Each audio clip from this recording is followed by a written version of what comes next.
And now, direct from Radio Louisiana, Studio 1A in Lafayette, Louisiana's Oil Center, it's Live and Local with your host, Kevin St. Marie.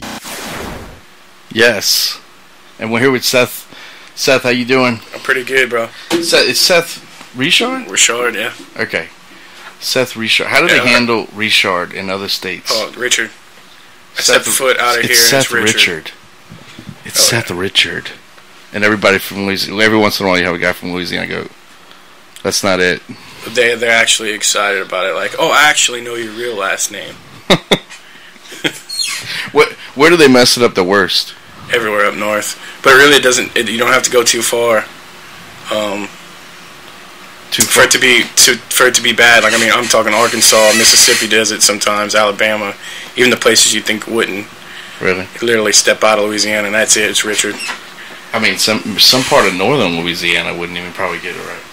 Yeah. So I just automatically try and go right off the bat. It's Richard. Yeah. Yeah. Rish. You should just R-I-S-H. I thought about it, but then they find some way to mess that up too. Richard. Yeah. I mean, that's like probably. You know how many people get that? Mark Broussard. I bet you that his name's been butchered 1,000 times. Seth, we're here to talk to Seth. Seth is, how old are you, Seth? I'm actually about to be 29 on the 9th. You don't seem that old. You don't seem that old at all. I try not to be. Yeah, I mean, to me, you're like 25, 24 maybe. Well, I just cut off all my hair. I think I looked a lot older then. A lot fatter, too. Well, you lost weight? A little bit. Cool.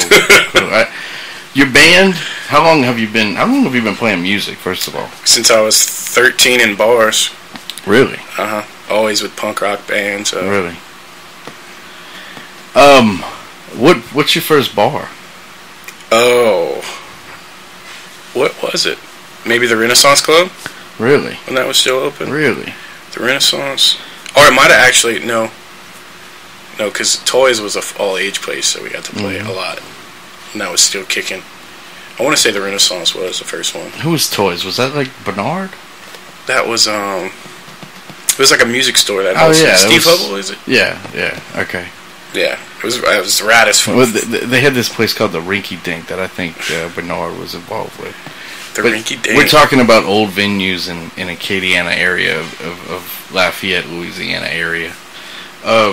Just so you wondering, just in case you're wondering. Yeah, back then it was all like the punk rock scene was get a VFW hall or whatever and throw a show mostly. Right. But the Renaissance was always nice to us. I bet the VFW hall didn't know what the hell they were getting themselves into when the punk guys called them up and said, "Hey, we want to do a show, but it's gonna be a nice show. It's gonna be." You had to tell them anything like that, like yeah, you had to sweet talk it. I mean, no one really knew too much about the punk rock scene around here at that point, because you bring your own alcohol and you just tear the place to shreds. But it was a good time. I mean, I'm pretty sure that they were paid well. This is why they charge a deposit, by the way, y'all. I just want y'all to know that. What is the worst you've ever tore a place to shreds? I'm curious. Oh, these days I don't at all. Let's say, because I mean, people, they get rowdy, but they don't really mess stuff up bad. Not too much around us. Yeah. We did have, I played in a punk rock band called Article 11. It was probably like the biggest band that I was in at that age. And we actually had a guy dislocate his shoulder and had to get rushed to the hospital at one of our shows. That was pretty neat. People hanging from the rafters at a place in Kaplan. I forgot what the name of it was, but it was like a rental hall place. And it reminds me of a show that I saw. When the Feeding Seeds still had those rafters like wide open, they had this band called it was something Death something. It was a Japanese band. These dudes were crazy. Okay, like they came here with P-Lander Z. This band played before P-Lander Z. And I have them online. I have a video of it. The dude actually took his bass, handed it to somebody in the crowd, stage surfed on hands, climbed up a pole in Feed and Seed, got in the rafters, and he pulled his bass up and started playing the bass. Wow. And finished like 2 songs while walking over the crowd in the rafters with no ceiling. I mean, it's nuts. And then all of a sudden he climbs down and gets back on stage and finishes the rest of the set. It was really fun.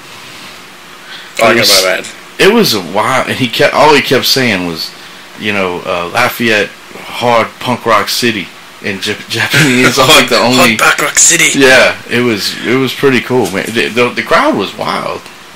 I remember it was fun. Those days, man. It was always packed every show.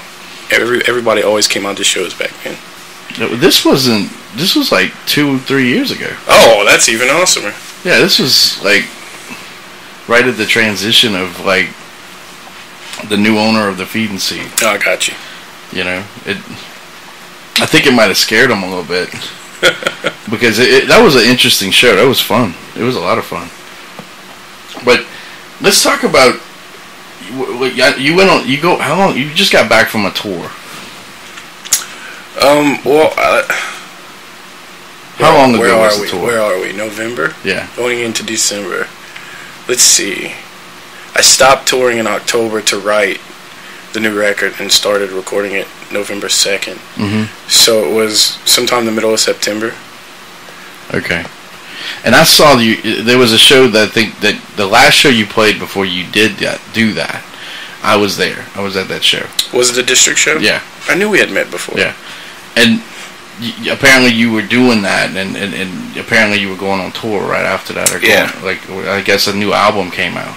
I think we had just dropped the EP not long after or before that. I can't remember which. Okay. If the CD release show came before or after that show. So what happened while you were out there? Music, man. You see, this is all I do. I have 2 boys and a wife that doesn't work. So if I'm not touring, I'm not making money. Right. So I play wherever they'll allow me to. I've always booked my own shows and just kind of kept doing the rounds.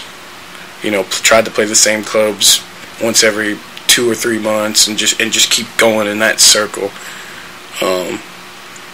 And mostly it was solo stuff because I had to kind of watch the way I was spending money, and the rest of the band isn't. They're kind of like hired guns, but they're really family. They're the bass player and the drummer's like 2 of my best friends, and they want to be a part of it. But the money, everything, the writing comes from me. So it's kind of hard to pay them sometimes, depending on the show. So what I would do is I'd take them out on the road for a week, 2, and then kind of go back out solo, drop them off, spend 2 days home, and go back on the road, and basically just keep on going at that vicious cycle. Yeah. So how many solo albums do you have? I actually only have that one EP. Okay. As far as this band goes. Okay. I've done some stuff in the past that I'm not super proud of, I guess you could say. Never really released it too much or did too much with it because it just wasn't where I was at vocally. It was solo though? Or? Yeah. Okay. I've always recorded basically on my own, did all the instruments. The EP, the drummer and the bass player did their parts, but like the new record, it was just me and Aaron who did everything. That's new stuff. The stuff that nobody's heard yet. Nobody's heard yet. Okay. We have a song that I didn't even hear yet. I just got it back. I'm looking at the waves on the track, and okay, it's loading. It's loading the ends. I didn't know if it stopped in the middle of a song or not. I hope not. Just checking. We don't know what we're about to play, but yeah, I'm looking at the waves files, and I'm like, wait a minute, what is that? Okay, but yeah, I mean. Tell me about this song, Wildfire 1. Well, the one I think is just because it's the first mix, but the song's called Wildfire. And the theme is basically love. Okay. And basically, my biggest love, or the first love, was music, Yeah. There's nothing that can take me away from that, and that's kind of what I wrote this song about. I just can take you away. I want to hear the song, man. Play it, bro. I want to hear it. I want to check it out and see what it's like. This Layden and the Lion. Layden and the Lion. Okay, that's Layden. That is correct. Just so people know. We're going to go right into Wildfire with Layden and the Lion. Check this out. That was Wildfire with Layden and the Lion. Layden and the Lion, man. Tell us that story. How did Layden and the Lion come about? Let's start from the second my first son was born. I was still kind of writing music. I wasn't doing much with it. I was working for my stepdad's AC company, and just got married. And I guess about a month and a half, my wife got pregnant, and 9 months later, she birthed Layden, and he's going on 6 years old now. And I kind of found that inspiration again to start writing. I went offshore. I had to make more money. I had to support my family. And I started writing a little bit, not much. It really got heavy when we found out that our second boy was on the way. And his name is Jensen, and he's actually autistic. And he can't speak, he makes noises, and he'd kind of yell in a weird way, or growl, or make funny noises in it, and I just kind of, it's like my little lion. And basically that's where Layden and the Lion was formed, from those two boys. And I just started pretty much writing as heavy as I could. And come in. Hey, man. What's up, Jim? How's it going? What's up, brother? What's up, Kevin? What's up, Jim? Oh. And Jim is here. The Gym Meister. Whew. All right. Jobs, man. You gotta hate them. Oh, well, that's the thing about trying to do this independent music thing. Funding got to come from somewhere when it doesn't come from the music. How well I can hear him. I know, right? I have a knack for that. I've done that before. No. The mics in here are just so great. ridiculous. Oh, I thought it was me. No, well, whew, I was running. Sorry. Wildfire.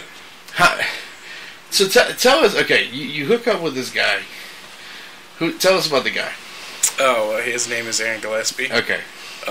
He started off in a band called Under Oath when he was younger, and he played drums and sang vocals, the clean vocals on that, and they basically took off from there.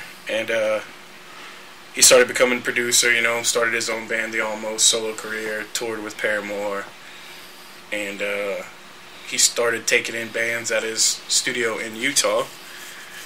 And he's very picky about who he chooses, and he just so happened to choose me to be one of those bands. He does it out of love. He doesn't do it for a career. He doesn't need to do it. So basically at this point you have a lot of people looking at you as correct. Yeah, he even played drums on the record, and that was a huge deal. That's what he's known for. He sang backup on the record. He did guitars. He did piano. So he wants to see you help. He wants to see you definitely succeed. Yeah, after the 2-week span and then talking on the phone all the time, after first reaching out, we became really good friends. We talk often.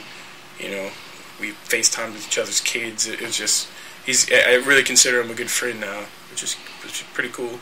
Yeah.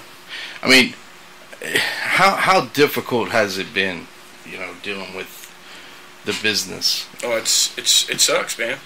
Like I was telling you earlier, it's greedy, and it's broken, and it's necessary if we want to become musicians full time and live comfortably.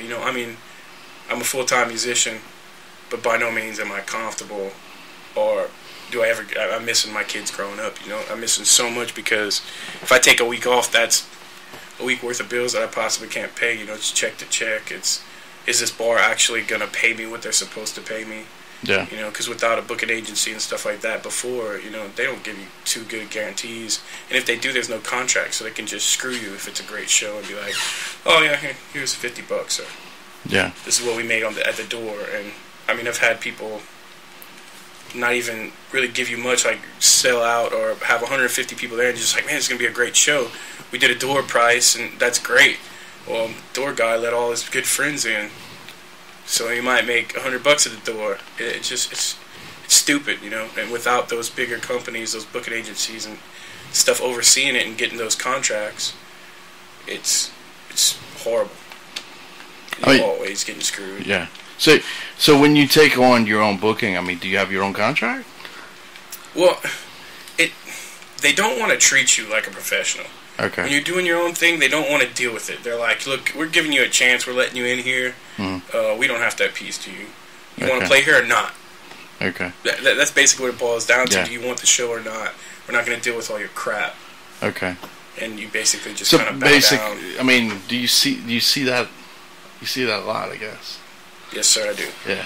I mean, I don't want to pinpoint any areas, but I mean, like, where's it the worst? Out of curiosity. Because one of these days, these people may actually. They may actually be like, hey, you know, we want to give you some massage ladies too. You know, I mean, you know what I'm saying? Like, it's so weird because I see it too. Like, I see the way it fluctuates up and down, and you know, I don't know. It's, you know, $50 cover with $2 beer, and we didn't make no money. Yeah. You know what I'm saying? Like, it's got. I know what you're saying completely. Yeah, I mean, there's been great times too. I mean, some of the $2 beer don't exist, by the way. The venues, you know, give you free food, they give you free drinks, and they give you a place to sleep, and that's like the best part. You know, sometimes it costs a lot of money. I mean, I built a bed in the back of my van with a TV. Yeah. I put a window unit on it. You know. This is good stuff, though, man. This is stuff people don't get to hear, you know? Like, people don't... They're always talking about one side of it and you know, what you go through and why. And clearly you are here for the right reasons. Jim, I know you have a daughter. Mm-hmm. You are doing what you're doing for the right reasons, too. You know, and some people... I don't know. Some people, they think musicians half the time are just crazy. Or we're bums. You know, bums. That's a good one. But that's not the case at all. Dreamers. You know, losers. Oh, well, I mean, dirty. Yeah. Is that what y'all hear? I mean, I haven't met a lot of people who've ever said that to my face, but I've definitely felt that way. Uh-huh. And I mean, I'm 39, and so, like, I can run into somebody that I went to high school with or somebody that I worked with when I was in my early 20s. And when I tell them I'm still playing music, I mean, they look at me like I'm crazy. Like, you really still doing that? You're not over it yet. You know? Or if you invite them, they look at you like you're insane. They're like, 7 o'clock, I'm in bed, you know? And it's just like, yeah. You know, but, I mean... That's mostly people that, you know, that's people I'm not friends with on Facebook or whatever. I mean, anybody who I really stay in touch with, they know, they support it and everything, you know. Right. But, I mean, I poked my head in because, I mean, I'm a Seth Richard fan. You know, I love Layden and Lion, but, like, Seth and I, this is actually only, like, the third, maybe fourth time that he and I have met, but we've talked a lot as much as we can through Facebook. We all have a lot in common. Yeah, and we bonded over that when we met, and, you know, I told him, I was like, look, man, the age you're at, if you got the people supporting you, you got the systems in place to go for it, you go for it. Yeah. Because I didn't recognize the systems in place when I was your age. How old are you again? 29. Yeah, so there's a 10-year difference here. So 10 years ago, I didn't recognize my own capabilities and the support systems I had in place, or be looking to put more support systems in place. You know, and it's a lot harder now. At 38, I'm still realizing everything I'm able to do still. You know? Oh, it's hilarious. I remember I thought 40-year-olds were, like, old people when I was, like, 18. Yeah, I mean, I'm like, nah, they're children.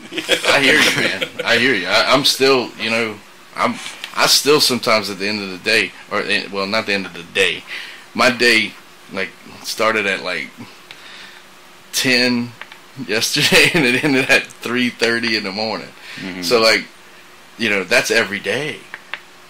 Yeah. And people don't realize, you know, like, that's every day. Like, yeah, that's 4 years straight. Every day. Like, you learn a lot about what you can deal with in that kind of lifestyle. A lot of people don't think about, like, all right, so you just headlined in Memphis. Yeah. But it's in your best interest to just go ahead and drive back to Lafayette. It was the last night. You could have stayed in a hotel or gone and partied that night. But you look at everybody in the group and you're like, hey, if I drive for the first 2 hours and you sleep, then I'll sleep. And we could probably get home in time to see our families and stuff like that. Yeah. People don't see that kind of stuff. They don't think about, what you have to do to get your merchandise and, all that stuff out there and branding yourself and making yourself stand out. It's not like it was back in the day, Yeah. Everything's been originated, everything's been pioneered, so you just got to hope that somebody hears and sees something that they like and you like it too, and they all want to share it with everybody else. But I mean, it's not just standing there going, look, I'm great, or I think I'm great, or somebody told I'm great, Yeah. You got to get out there and you got to shove it down people's throats. And I mean, it's like being a door-to-door vacuum cleaner salesman. In fact, I mean, I don't know if that's still a thing in this day and age of technology. I'm pretty sure it might be. I think it is. I think those rainbow guys are kicking it. I mean, I remember that too. I remember that when I was younger. But clearly everybody I meet from this area that plays music, they just love to play music. It starts with that, and then it goes, hey, I like doing this, and I guess there's so many musicians here. There really is. I mean, a lot.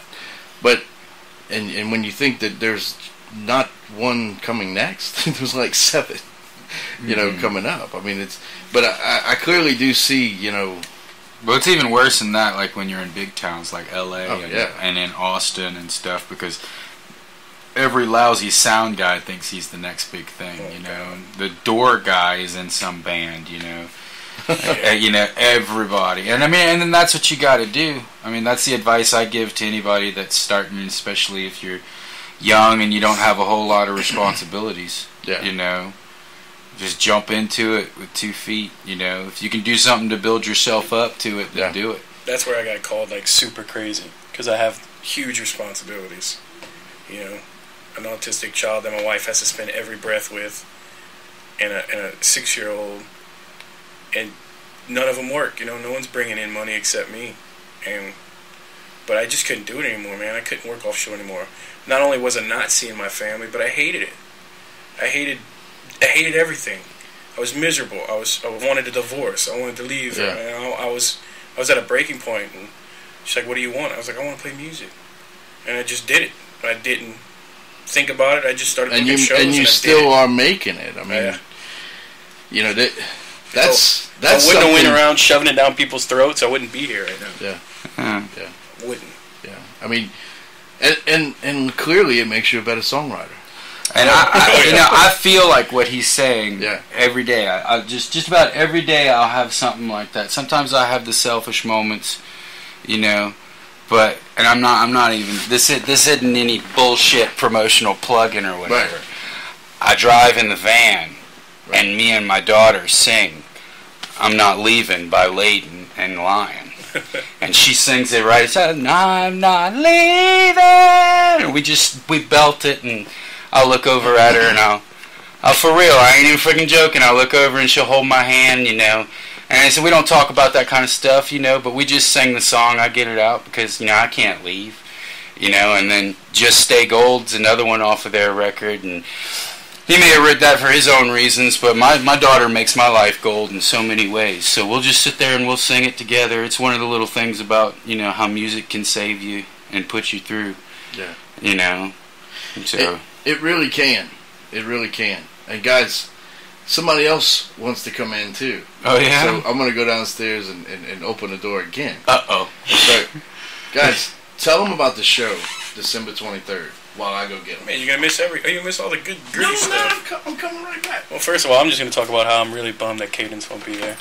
Well, Cadence is gonna be in Mexico. I can't blame with her. Her family, with her mom and her family. But No, yeah, it's really great. I mean, you've seen some of the videos I post when she sings. Every single one of them, yeah. And every once in a while, she can really hit a note, and that note, and I'm not leaving. She really hits it, and so, and sometimes she's just speaking phonetically. She won't even say the words "I'm not leaving." Right. She'll just probably like "ma lee," but she's right there, and then that feeling you get, you feel it in your ears, and like when you hit that harmony with someone else, and then we'll feel that together. Awesome. Yeah, the connection. Yeah. And then I mean, and we have that moment with a lot of different music because she and I, go for a ride and listen to music. I mean, it could be Zydeco on Saturday mornings, Cajun music on Sunday mornings, and she has her own little cadence playlist on my Spotify. She always comes and tells me, "Hi folks, how you doing? How's it going?" Good. She always comes and tells me, "You made a list?" But she's telling me, like, "You made a list like a year ago that's got all my songs on it, so could you play that one for me?" I can't wait to have that kind of bonding time. Yeah. It's a beautiful thing when you get it going, I mean, I want to have a good discussion about this. What's that? Because it's weird that we're bringing this up, because I thought about this earlier today. What are we talking about? Well, music in general. Oh, okay. Okay. Earlier today, I don't know where it came from, but it just pops in my head. Somebody was talking about, that's what it was, this Freddie Fender song. Yeah, I remember hearing this song as a child, okay, for years. Like, my mother would play the damn 8-track in a station wagon while I was sitting in the back seat. The station wagon, you have a back seat, and you have a back seat that looks out the back window, and it makes you super car sick when you ride back there too much. But, like, literally, what's the name of this song again? Before the Next Teardrop Falls, okay? Alright. Okay, y'all know this song, right? I might need a chorus or something to refresh me. Well, the whole purpose of me saying this is basically this. I was going to write something about it, but I didn't know how to really say it, because I don't want people to, misconstrue what I'm about to say, but it really is true. People always say, I have children, and, what do your children see? Mm-hmm. The story you just told about you and your daughter riding in the car singing one of his songs. You do the same stuff probably, but maybe to something else, or you never know. But clearly your children are looking at what you listen to. Yeah, they really are. I mean, because I remember this song. The only reason I remember really listening to it was because my mom had the 8-track, and I listened to it because she listened to it. She had a ton of 8-tracks. So it wasn't the only song she listened to. But clearly we listened to what our parents listened to. Oh, yeah. Yeah. I'm a huge Rod Stewart fan because of my mom. Yeah. So... Well, it can go both ways, too. I mean, Cadence turned me on to Bruno Mars and Adele. Yeah. Like, Bruno Mars has some tasty grooves, and I like that. I think a lot of his, I don't know who. So it might have come in, and I might have picked it up because I don't really listen to the radio that much. But one day I was taking her to school, and she said she wanted to listen to KSMB, and I put it on, and it was the "I Should Have Bought You Flowers" song or whatever, and he just hits this, "Whoo!" and she hit it too. So I was like, all right, well, I got to check this out, because apparently she's paid attention to it enough that she knows when that note is, And then she turned me on to Bruno Mars. And then, I remember we were cleaning the house once when I was a kid, and we would take turns over who had listening, pleasures at the time. So Dad had his turn, Mom had her turn, right? My sister had her turn, and on my turn, I decided to be a jerk. And because you got to listen to the whole album, right? So I got the 2-disc Best of the Doors. And I remember we're sitting there, and it was by the time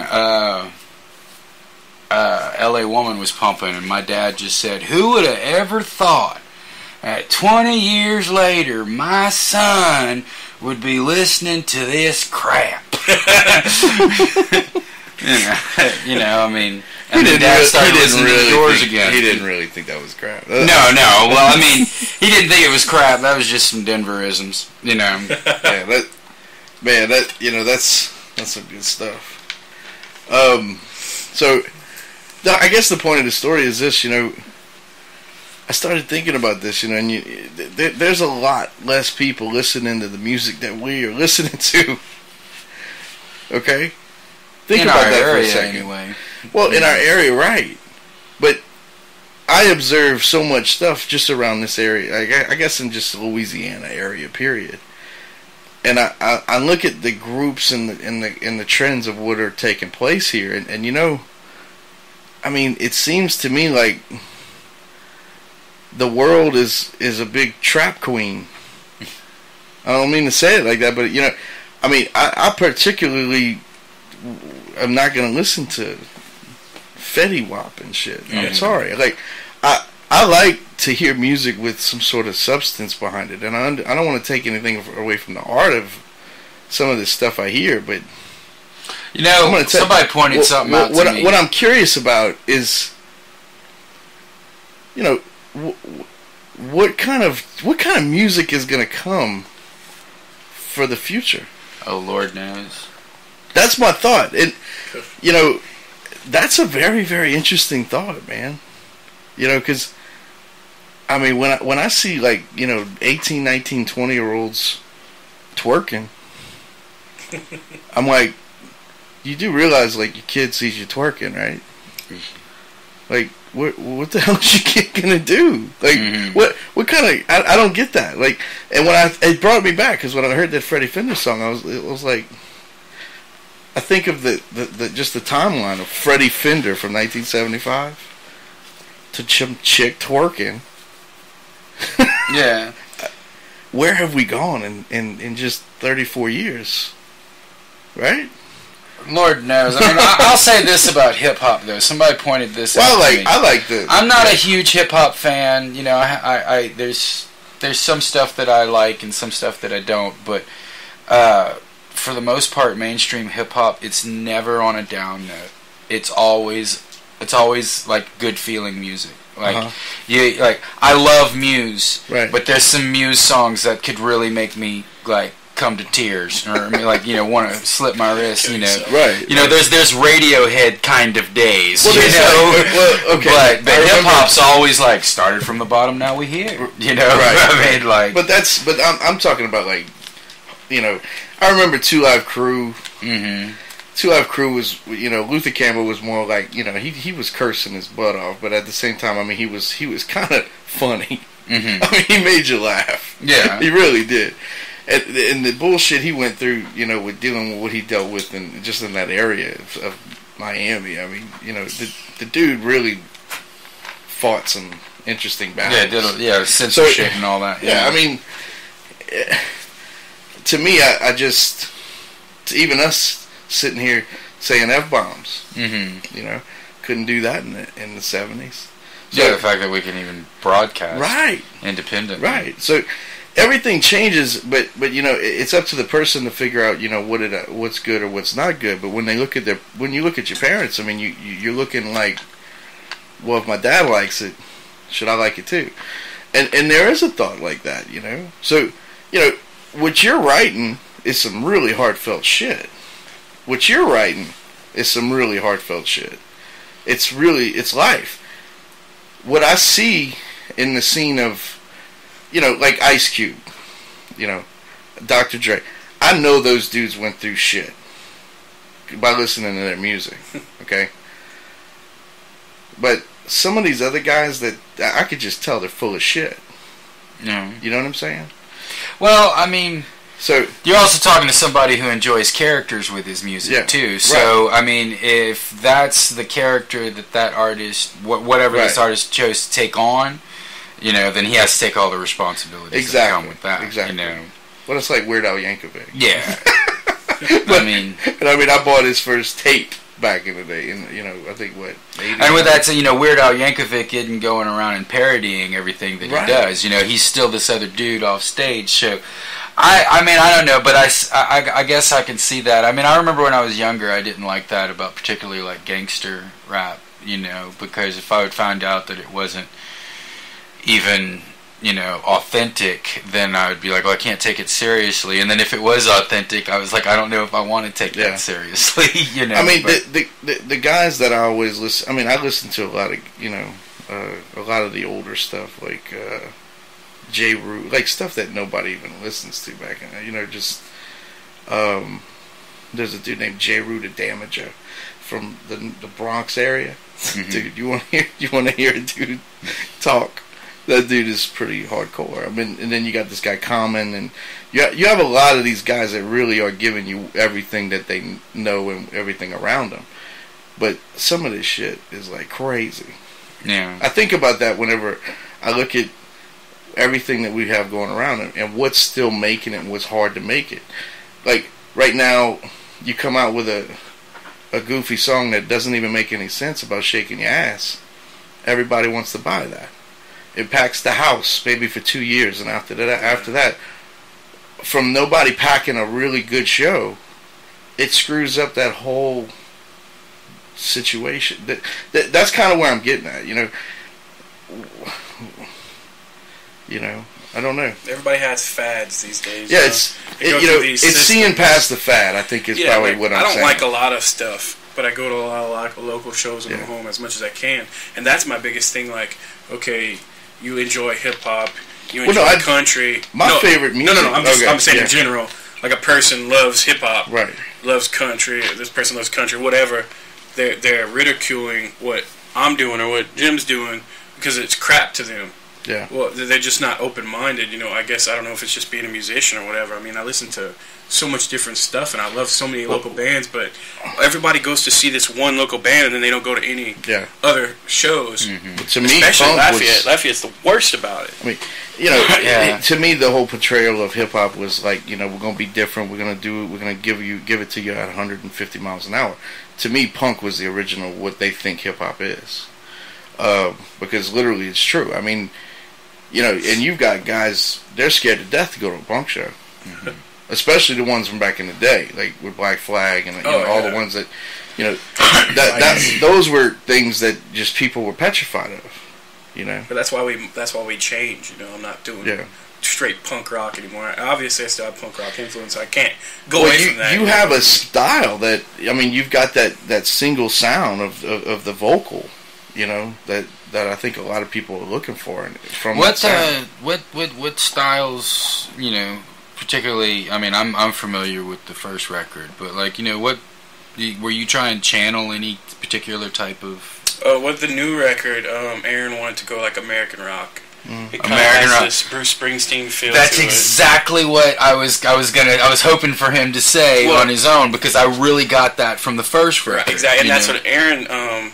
So his partner or his assistant that runs the studio with him, Andrew. Heard the stuff first, and he said, "Aaron, you really need to come listen to this guy." And he's like, "What kind of style is he?" He's like, "It's kind of like almost like a heavy new metal or something." He's like, "I don't want to listen to that shit. You know, I want to work with this guy, just whatever." Mm-hmm. And he kept pushing him. He's like, "You got to hear this guy's voice. You got to hear this guy's voice." And he listened to my voice, and that was when he emailed me and was like, "You know, your voice is great, but you're, you know, basically EP shit. You know, it's not where you should have been." And we did that EP in a day. And we did what the guy told us to real quick because he wanted a buck and to get out of my studio. Aaron wanted to make something great. He wants to put his name on something that would come out, and he wanted to do what was perfect for me. And by golly, that record is freaking amazing. And that's when it's really fun. I mean, what's amazing money without money involved, how much better shit gets. I mean, it cost me a lot of money. It does, but what I'm saying is for him. Yeah, you know, he's not worried about it. He's looking at it from a whole different angle. He cut the bill to nothing to me. Yeah. I should have paid him way more, and on top of that, he gave me his home. He cooked dinner for me. He let me drink expensive wine with him. You know, we took his kid to Chuck E. Cheese. You know, we bonded. And y'all got to actually kind of take time with it and not rush it. And that happens. I mean, when you're on, you know, the level that, you know, I'm at over here, just playing in local bands.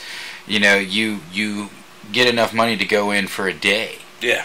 And you're challenged, you know, to go, oh yeah, we can lay down at least the meat and potatoes today.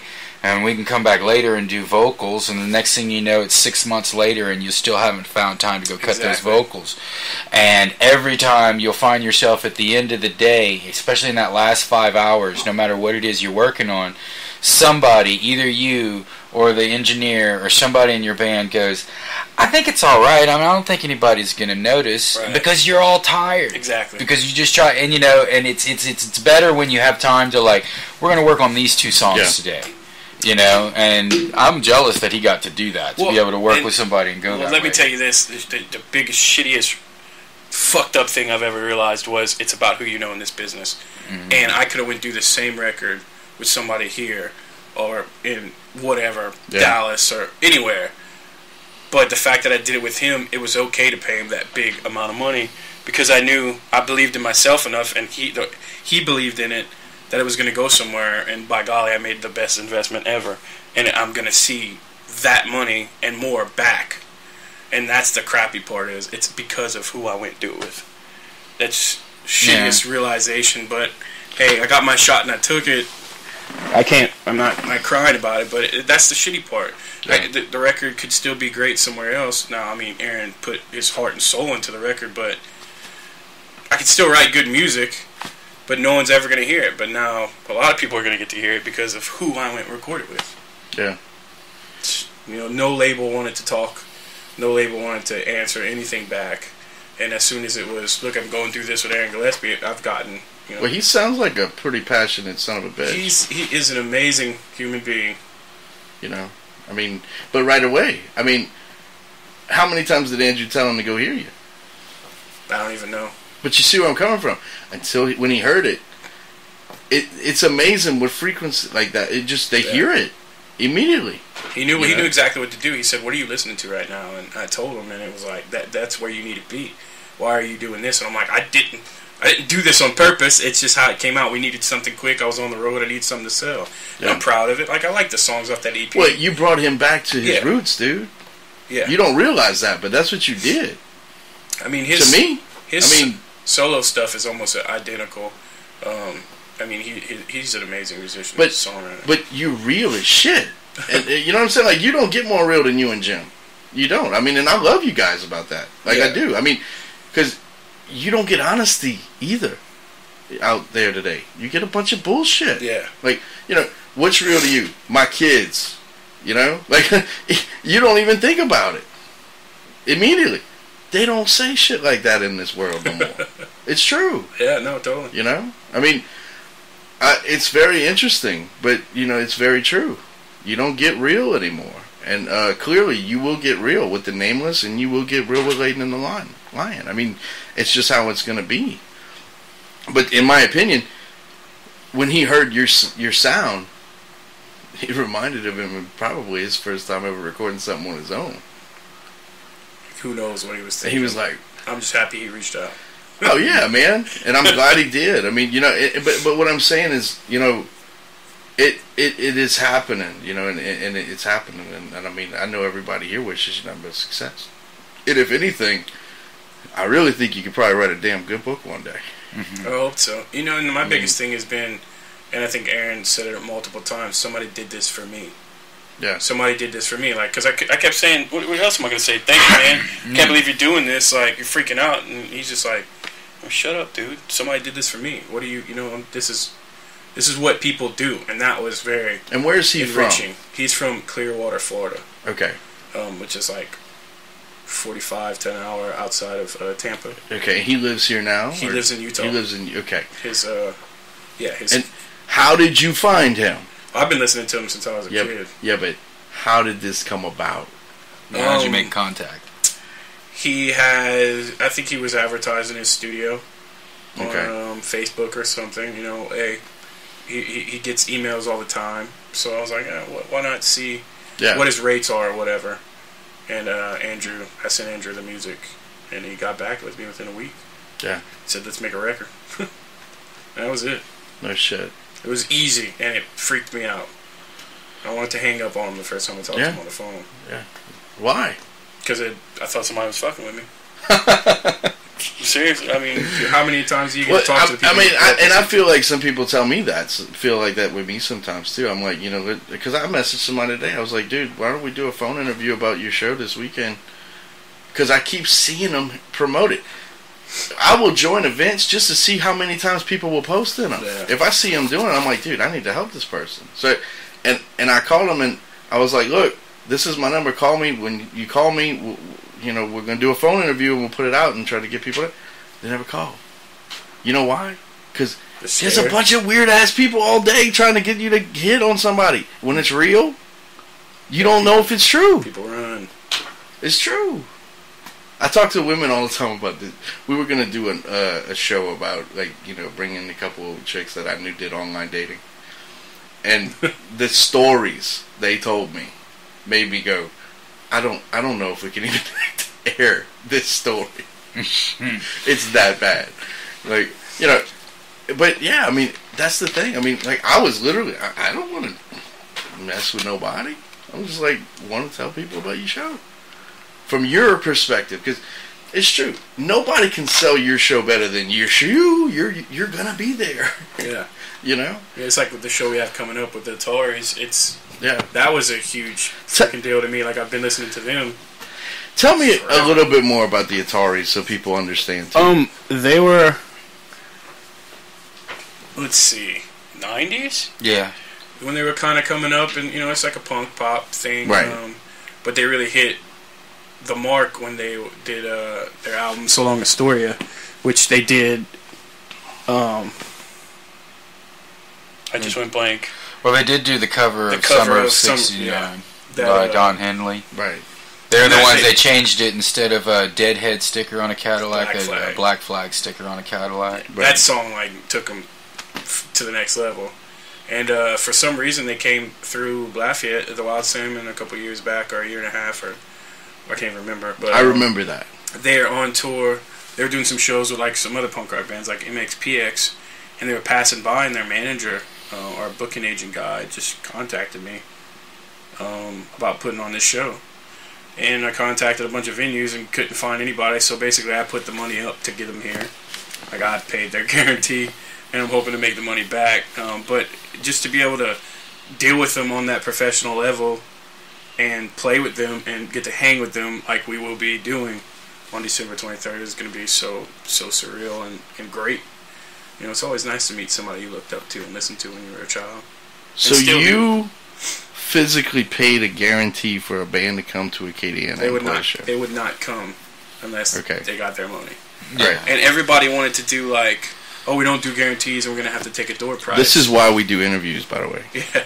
So, I was like, I'm not going to let this show pass up. It was over 100 people that showed up last time, and the tickets were $15. I did a pre-sale of $10, and we've already sold all the $10 tickets. Now they're $15. And I'm hoping we'll have some at the door, but the thing is, Steampress is so small, and so I keep stressing on Facebook about go and get your tickets, because we can't put more than 160 people in that place. It's going to sell out. We can't. So it's if you wait till the door comes, I can't guarantee you coming in, Mm-hmm. But which, all due respect to the Wild Salmon, but that place smelled like piss, and it didn't have the greatest liquor prices, and not the nicest staff, and it was basically not that great of a bar, in my opinion. And I played there a lot and had a lot of good shows there, regardless of that. But it drew people. That place was packed for the Ataris, and then they got exposed to the local bands that were playing that night, which I think was Jameson and the Bombacks, and maybe Riptide. I'm not sure who it was, but yeah, and then here they're coming through here again, and that's not the first time I've heard of other musicians doing that, and I've thought about doing it, and with the charities that I want to do next year, the band I want to get, I talked to them personally, the band members, and they were like, yeah, we do charities and everything, but we all don't live in the same place, and we all have to fly in, so there is a price that we still have to take. And even if we wanted to do it for free, there's a price that our booking people have to take, right? Because they're working with us. And so I'm, for the charities that I want to do next year, I'm gonna have to do plate lunch sales and sausage po' boy sale and do a little show here and do a little show here and get bands to let me keep all that money so that I'll be able to pay those guys. And of course, I mean, there's sponsorships and all that kind of stuff that I'll be getting into, but like, you know, I mean, I'm going to have to do what I can, either that or I'm going to have to come up with my money. And it's easier when you know you're going to make the money back, though, you know? Yeah. I mean... Well, dude, I think that's the biggest nerve-wracking thing. Like, dude, it being so close to Christmas is my biggest concern. Yeah, I mean... Like, it's 2 days before Christmas, and I'm a little worried about that. I'm actually kind of excited about that in a come-back-to-town kind of way.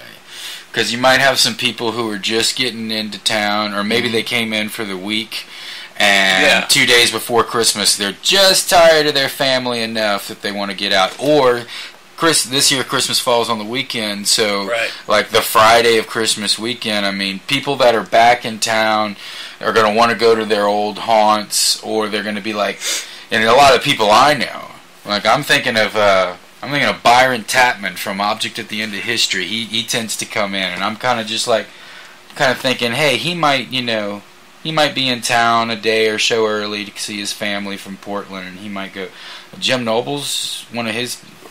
Let's go, you know. And it's not a late show either. It's not a late show either. Doors open at 7. Nameless starts at 8.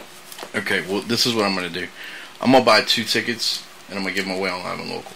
Word. Okay, I'm going to buy me a ticket, and then, you know, I'm going to try to get people to share the hell out of it for the tickets. If anybody knows what it is. And then I'll put a boost on the giveaway.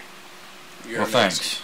Yeah, I mean, we'll write something too, and then we'll put this on Radio Louisiana. Sure, yeah, I mean, look, if y'all want to buy tickets or even contact Layden and the Lion or the Nameless and donate something to these guys, y'all could do that. I mean, people listen to this station all over the world.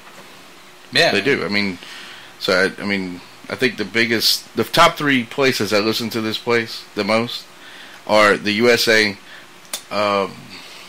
It's Germany and Switzerland. Germany's like kicking, by the way. Germany loves music from Louisiana. Yeah. Period. They love music. You know, you have Julian Primo and a couple of other guys right now. I think they're actually in Germany. And Brother Deja's going over there. Yeah, I mean, I'm telling you. I mean, I've got a lot of people telling me that, you know, it actually is helping them a little bit. It's interesting. My passport came in 2 days ago. Peace. And somebody was telling me the other day about the Bluegrass tribute to Iron Maiden. They're like, this would sell like hot cakes over there. Like, I agree. Well, hey, it's just a matter of getting, you know, 3 other people who can afford to take the gamble, get the passports and all that kind of stuff. You know. I mean, you'd be amazed if you get with the right people that how much they will help you. Like, they give you places to sleep over there. They're so nice and such a great community. And most of them pay for the tickets. You know, promoters out there, they're just great. Because it's like you said, they know people are going to show up. Yeah. And then you know how terrifying that is to do that, like, on a local level. Like, one of the things I don't know the ins and outs of what Deej is, you know, doing with, like, contracts and stuff and over there. But, I've been keeping up with this little road log thing that he's been doing for years. And back before he got the Brethren and had the band and he was just doing it just by himself, man, like, I'm like, dude, how did you go all the way over there just on somebody saying, yeah, I'll take care of you nice? Yeah. You know? And that's it, you know? I mean, like I think getting over there over the internet handshake promise, you know? I literally think that. And those are the gambles that you got to take to really, you know, if you want to be worldwide. I think you'd be amazed at how many people would, like, really reach out to help musicians, period. Because it's true. Y'all are both from Louisiana and y'all both play music. You know what I'm saying? I mean, it's definitely something that not anybody from Texas can say. Because I've had people from Austin send me their music. I said, you're not from Louisiana. I'm dead serious. All Louisiana, all the time. I mean, somebody can start a Texas radio station. You know? Yeah. That's just the way. But that I want Louisiana. You know? So, and that's it. Well, I appreciate that it's just it's music that comes out of Louisiana. Yeah. You're not like wanting just Cajun or just Zydeco, or just some string band stuff. And it started off. I mean, I appreciate the support for. I started off. It was that, you know, and I don't. It's like I said. It's nothing against anybody, but clearly, you know, I mean, it's got to be everything. And the way we're moving next, we're going to be doing shows. We're going to have show events, and it's going to be programmed in a certain way. It's definitely evolving, but like I said, like just like y'all do, it takes time. Yeah, constantly growing. It does. It takes time because we have to pay for licensing, and we have because if I play if I play somebody's music, I mean, it's like that. I heard that the other day about somebody was playing music outside, and somebody tried to tell them that they needed to pay a royalty fee because they were playing music outside. I said, man, that's crazy. I wish to God that they would really crack down on reporting, so musicians really could get some of that licensing. Because you're talking about when cover bands are playing. No, those ASCAP things that venues have to play. Yeah, like I had a friend of mine who was he was the guy for this area. Yeah, about that stuff. And man, he was a hated man. Well, I just know some of the like these venues. I know venues that pay a lot. Mm-hmm. I pay to license this. Mm-hmm. So, but I report.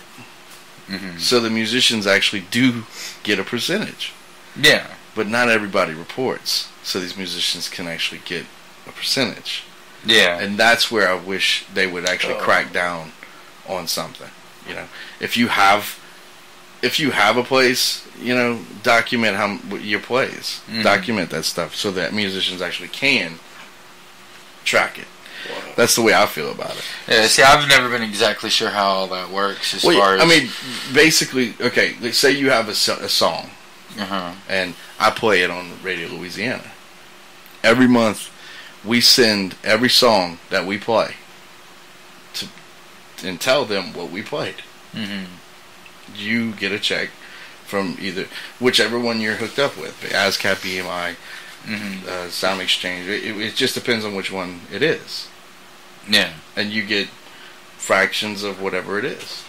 And so is that what venues are supposed to be doing if they have a cover band? A venue is, yeah. So if they have a cover band, they're supposed to look at the cover band set list and report all of those songs that were performed? That's where I would being in a bluegrass tribute to Iron Maiden, I'm very curious about those things. What I'm saying is the venue would pay a fee to have that band. And basically they would report whatever it is, because whoever the copyrights were owned by, that way it would be reported. Whatever fees that they paid for the year, some of those fees would go to pay that band their royalties. So are they having to put out more money? No. I mean, I know I have one client. Their fee stays the same? I have 4 clients that pay those fees. Mm-hmm. And, there are a certain amount of money for the year. Yeah. And those fees go straight to them. They go straight to ASCAP and BMI. They don't go to to me, I like to see where it goes to the musicians. I would like to see it go to the musicians. Mm-hmm. Yeah. That's what I'm saying. Because if you write a song and it gets put out there, and you got a venue, he says, "Hey, we're gonna do live music." Okay, and then they say, "Hey, you owe us $800 for the year." He pays $800. How do they even know what songs play at the venue? You know what I'm saying? Like, he just paid $800. I've heard of some places not worrying about it because they've just got a jukebox, and then the jukebox. Yeah, but the jukebox actually pays reports enough for them to feel like they've reported. You see what I'm saying? The jukebox guy pays those fees too. Yeah. In that venue, they want the venue to pay it too. Yeah. So, but that's what I'm saying. Like there's a lot of interest there, but I do understand. I remember Cafe Cottage had a sign under their light switch for years that said all bands must play original material. Yeah. And if I was ever playing there that night and I knew I was going to play a cover, that's why. Well, that's where like the big tall bass amp would sit right in front of that sign, so we could be like, "Oh, I don't know what you're talking about." Sorry, I didn't see that. Well, and if it's posted, I mean, that's it's there for a reason, because if somebody comes in and sees that, then clearly they have hit him up for that. Yeah, and I know a guy who it was his job Yeah. to do that, and Yeah. he does not do it anymore because he hated it. Well, he was hated. And, it was his job. I get every side to the pie with it. Mhm. I mean, I understand what they mean, but when you got a DJ in between a set, between a band that's playing 2 songs just to fill the room, when they tell a guy he's got to pay $1,800 a year because of or a festival because it's outdoor, I mean that might be a little bit weird for me. Yeah. And I said, because somebody asked me recently what I thought about that, and I said, well, you're hiring the bands, just play their original music and that's it. Yeah. Before they go on stage, like I said, it's kind of strange. I said, but I mean, to me, if you're hiring that band and you're playing their original stuff, I mean, if they're not saying anything, neither should they. Yeah. Because it's outdoors and it's at a festival and you're only playing 2 songs, so it's an interesting concept for someone to really, really look at and write another book about. Because the last books I think that were ever written about any of that shit were in the 80s anyway. Everything's So, completely it's interesting stuff. One of the books is actually on this wall. I've been eyeing that Cajun cuisine one. I used to have that book, man. I learned how to cook some of my best Cajun cuisine out of that book. They have some of the most interesting books you will ever see on that wall. Really.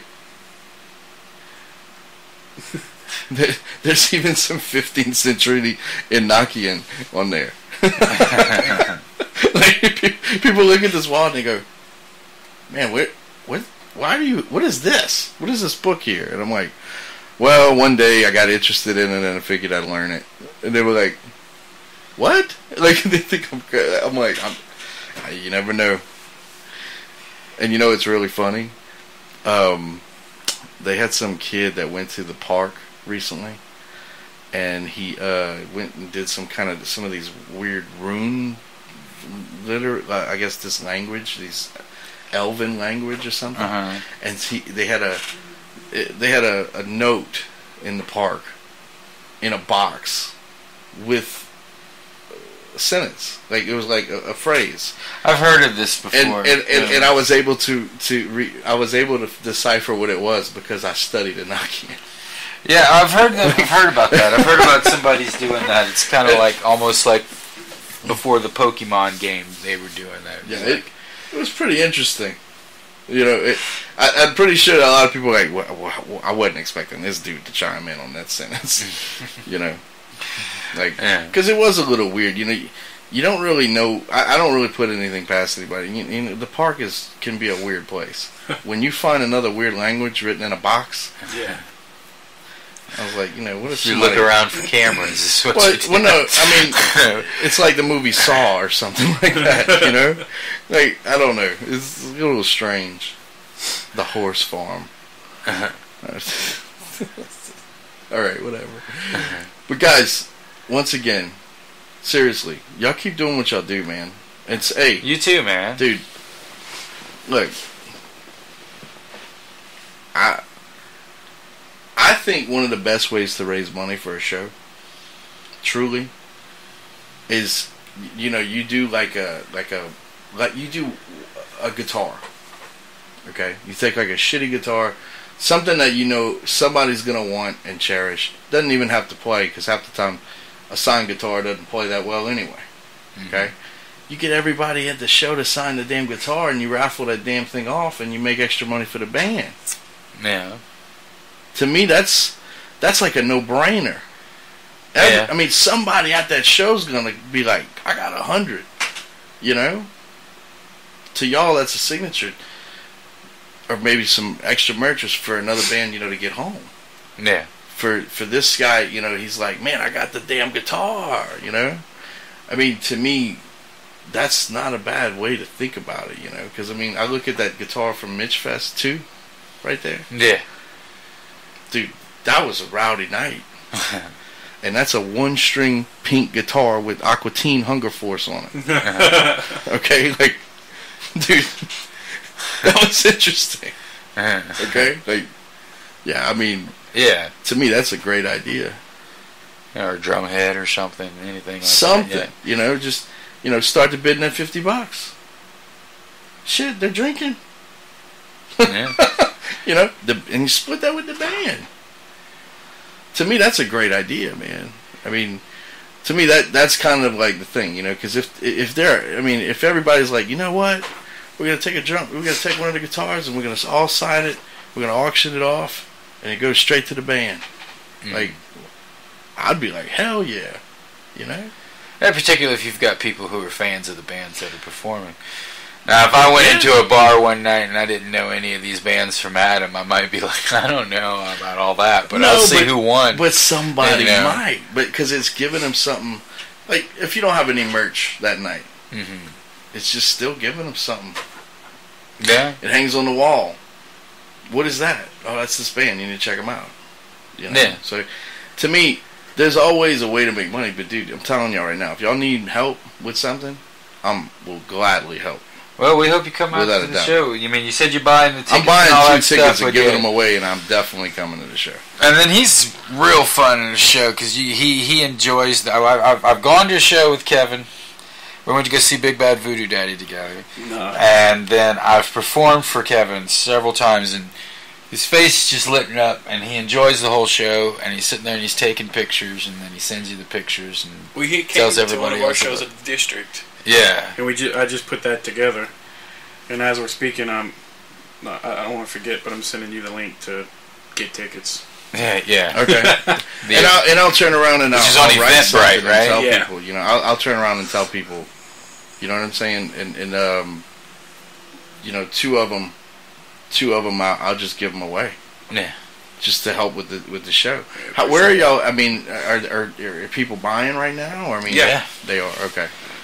Yeah, we're halfway through. Okay. Halfway sold out, or however you want to put that. Yeah. Halfway mark. Cool. Well, yeah, and y'all, everybody's got video online. Yeah, well, we got that video you took at the last. That's a Nameless great video. Show. That is a fun video. Well, I'm going to tell you what I'm going to do. I'm going to take the live video off of Facebook and I'm going to put it on YouTube. Okay, word. I don't know if anybody has figured out how to do that yet, but we have. I have not. and yeah, I'll discuss that with you further. but because that's why they did that. Yeah. That's why they did that. They want to get you off YouTube. I wonder if you could program it, send it through a laptop with a projector, and so you have somebody in the crowd and they're broadcasting you Facebook Live and it's projecting at the screen. You probably can. Or I would love to, I'm broadcasting Facebook Live, right? And he's over in Florida, and he's watching me broadcast Facebook Live. But somebody's filming him Facebook Live, and we're jamming together. Oh, that'd be dope. that would sound. That's like I want to know if that's crazy possible. Weezer video waiting to happen. It could be a Nameless video or a Layden in the Line video. I think that would be a great video. No, all 4 people playing, all, you know what I mean? Shitty ass. Anybody listening out there steals that idea, you owe me all the money you make. And then you take all the videos and you compile them in like a PIP type. You know what I'm saying? Yeah. But the only thing I hate about Facebook Live is the damn video sucks. Quality. Yeah. It'll start off HD if you have a good Wi-Fi in the room. It'll give you some good at start, and then it just kind of fades away or something. I don't know what the deal is with that 18-second mark, but yeah, it's weird.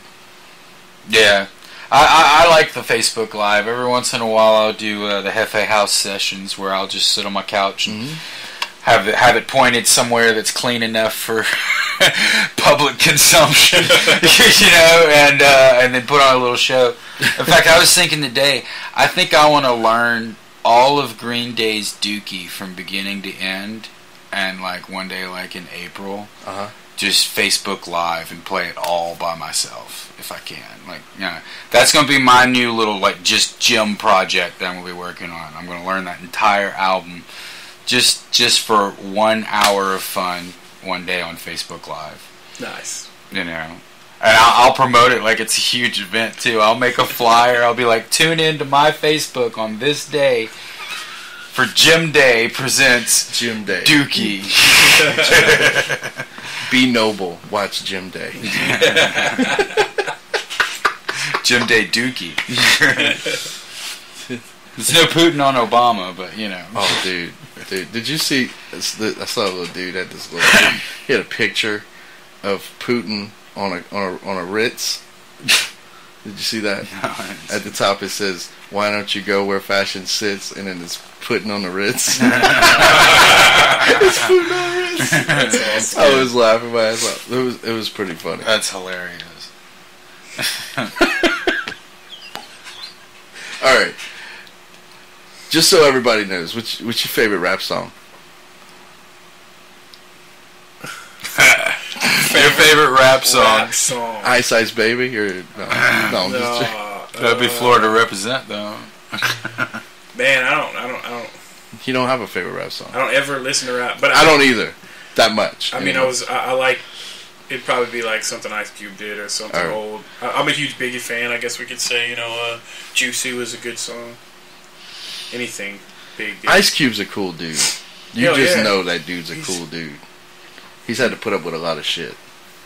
Yeah. He made it where he's at. He'll tell you in I don't know how he makes some of them family movies because I'm like, man, I'm just waiting for him. I think that's why he did so well in those first family movies because people are just waiting for him to fuck up. You motherfuckers! And start screaming at people. But like, I bet you the outtakes on those movies are outrageous. Beep beep beep beep beep.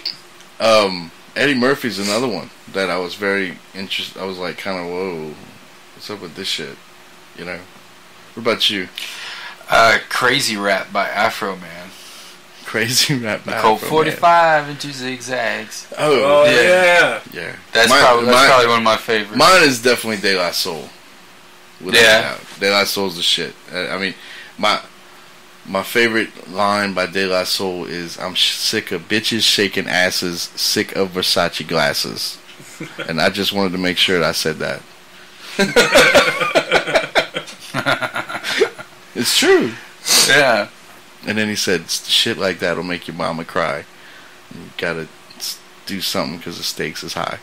Yeah, you'll never heard that. I think De La Soul De La Soul is probably one of the best rap groups I've ever heard in my life, without a doubt. Break of Dawn. There's a song called "Break of Dawn." Best song. That's probably my favorite. One of my favorite songs. So, but no, because I do know a lot about it, but some of this stuff from Louisiana. I love music from Louisiana. I don't like rap from Louisiana. Really? I'm gonna put it like that. I've liked some of the rap from Louisiana. Whew. I mean, not like die hard, because I'm not a huge rap fan, but I love the Porch Squad guys. Really? Yeah, those guys are fun, and they can really pump a room, when they get going. And I was a Moose Harris fan. And a lot of that's more personally associated because I know those people. Yeah, I've never even heard of them. Yeah, Trevor from Bleach. I always go watch his shows because he puts on a damn good show. Yeah. And then I like the fact that he has a band now. That makes it even freaking better. For me, New York rap. Yeah, that's right. To me, that was it. Like, Biggie, man, Biggie. I really didn't even get. My older brother got into that big time. Out here. I don't want to hear it. I get it, but Puff Daddy to me is just a little bitch. I'm not gonna comment on him. I'm sorry. And Mo Money, Mo Problems is I would even man. I even think he had some shit to do with that, in my opinion. Puff Daddy. Whatever. Fuck him. I don't like Tupac either. You might hate me on that one. I think he's a bitch too. Right. Or was a bitch. I like Shock G though. Depends on what island. I like to look. Shock G. Y'all know who Shock G is? Nah. Shock G is the guy who gave Tupac his start, and then all of a sudden Tupac turned into a thug, and nobody really knows the history of that. But didn't Tupac go to Berkeley or something, or Juilliard or something like that? I don't know, but he wasn't. He wasn't all. I mean. I don't know, dude. He could rap, yeah, but I mean, I don't think he was as authentic as everybody thought he was until he put himself in that thuggish position. Right. He didn't, to me, from what I saw from the because I like Shock G. Shock G's the shit. You know who Shock G is? No, not familiar. Fucking Humpty Hump. Oh, okay, Digital Underground. Yeah, because Tupac was a dancer in Digital Underground. Dude, Sex Packets is like one of the best albums I'm only familiar with Humpty Hump, I've ever heard in my life. Sex Packets was all about crazy shit tonight. Sex Packets was all about Shock G's creation in his mind that you could take a pill and you can black out and go into a sexual trance with whoever was on the cover of the packet. So in the CD, he would do like. Didn't they create a pill like that this year? I don't know if they did. They would charge you some money, but I'm telling you, the whole CD was about like he had these little riffs in the CD, and one of them was like a street scene. It was called Street Scene, and he was like, "Hey man, what you looking for, man?" Like he was gonna buy drugs. Instead of buying drugs, he was buying sex packets. So he's like, "Man, look, instead of saying he's got, I've got some cocaine, I've got some," he's like, "Man, I got a strawberry blonde, redheaded Chinese girl." He's like, "Man, give me the Chinese girl." Yeah. I'll have to go listen to it, y'all go check man. out the Sex Packets. I only ever listened to Humpty Hump, man. That was the only one that I There's nothing more fun than talking to guys that love punk about rap. See, I'm not even a diehard punk guy. Yeah. I just I like rock and stuff. Dude, I listen to hardcore industrial metal. Like that's what I listen to the most. Like that's what I can't get enough of it.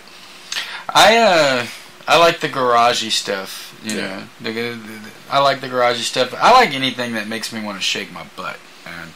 So like that can, dude. Tool makes me want to shake my butt. Really? I think Tool's got some sultry. Can we do like a video with this? Well, Maynard's probably already done it. Well, what is it, Pucifer? Yeah, Pucifer, however you pronounce it. Yeah. That shit's pretty cool. Like that song where he's like, come on, baby, you got the sickness or something. Yeah. That song is actually pretty damn Queen cool. Bee. Yeah. Like that's I kind of like that. I do a cover of that song. On my looper when I'm doing my solo stuff. That's a fun song. Yeah, I mean, clearly. Because I've seen the Opiate album, like whenever they played that for one of the first times, I actually have a video of it. Mm-hmm. And I mean, that dude is like creatively all over the place. Mm-hmm. Yeah, I saw a video of them from '92, and they're playing stuff from Opiate and Undertow, and like they're committed. They're right there, and it looked like one of those shows where like you want to be like, "We want to thank Kevin for coming out tonight." It looked like one of those shows, but like they were in it.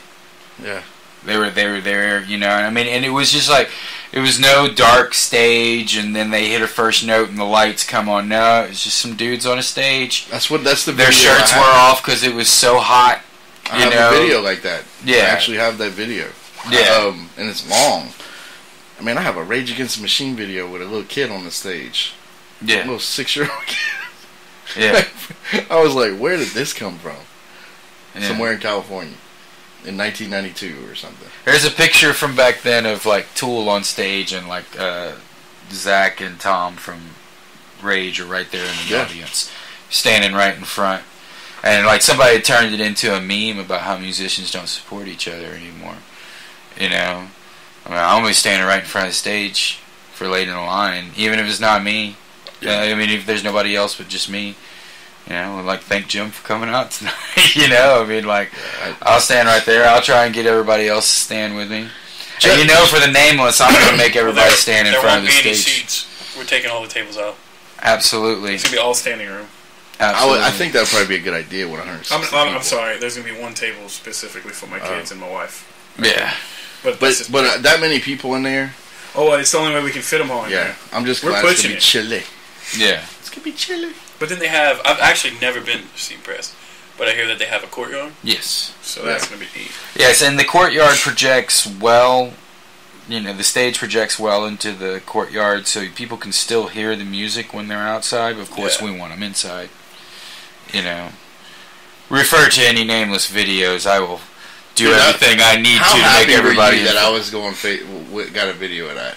I actually, there was another video that I don't know if it worked out because you followed me outside the second time I went out. Okay, the rest of them are on YouTube. Okay, all right, okay. I've only seen the one that was the Facebook Live. Oh yeah, no, I have all of them. That night, I uploaded all of them to YouTube. Word, awesome. Well, then I know what me and Mitch are going to be watching when I get home. Then. Yeah, I mean, they're there. Yeah, cool. They're there, but for real, like, guys, once again, I'm gonna write something on both sites. Okay, dude, I gotta say, like, fucking good job doing what you did to get them out here and doing, you know what I'm saying? Like, that's why we do these interviews, to tell people, what's going on. It's not, I don't know. To me, people need to be more involved. They need to be more supportive. They need, and if I can give them more of a reason why, I think that I should do that. I don't mind. I certainly don't mind. December 23rd at Steampress downtown. In my opinion, that might be one of the only reasons I even care to go downtown anymore. Steampress? Yeah, and I got to tell you, after their show, they supported it. They did. I mean, it was probably the best show they ever had down there. And people showed up, and I think it surprised a lot of people. And I'm glad. I'm glad they need to, and they need to continue. So, $15 tickets online. They are limited tickets. The capacity is 160. Right. Well, what? Right. Basically, right now, half the tickets are sold. So hurry up and get your tickets. Yeah. What are the ticket prices at the door? 15. Oh, okay. They're 15 throughout the time. Okay. I just don't know if we'll be able to sell them at the door or what. I don't know how this is going to work if it sells out online. To be honest with you, how I'm going to tell people no, I don't know. If it sells out online, I don't know. But I have seen venues at capacity before, and they have no choice, because even if somebody did buy a ticket and they go outside to smoke a cigarette, they're going to want to get back in, and it's still a capacity issue. So the doorman has to let out, like for every person he lets in, he's got to let somebody out. Yeah. So you'll end up with people standing at line, waiting to get in, but that's if we reach capacity. But with that courtyard and it's got this little walkway up there where people can sit outside and smoke, I think we'll still be pretty good. I think we'll be able to sell out and still be somewhat comfortable. And taking all those tables out and everything is going to make it a lot more roomier in there. Cool. That way it doesn't bottleneck from the bar. Yeah. I want to be uncomfortably packed in there, though. Well, you know what I mean. It's so uncomfortable. Yes, let's be sardines. We can all smell each other. Smelling the funk. Yeah. The funk. So go out there December 23rd and hear Layden and the Lion, the Nameless, and the Ataris. Like we said, $15 tickets online. We are going to put something on each Facebook page, each website, and we're going to make sure that this goes on YouTube as well. Guys, thank y'all for coming in, man. Thank you. You just recorded another 10-song LP with Aaron Gillespie, with Under Oath, The Almost, and Paramore, and he's touring next year overseas for the first time.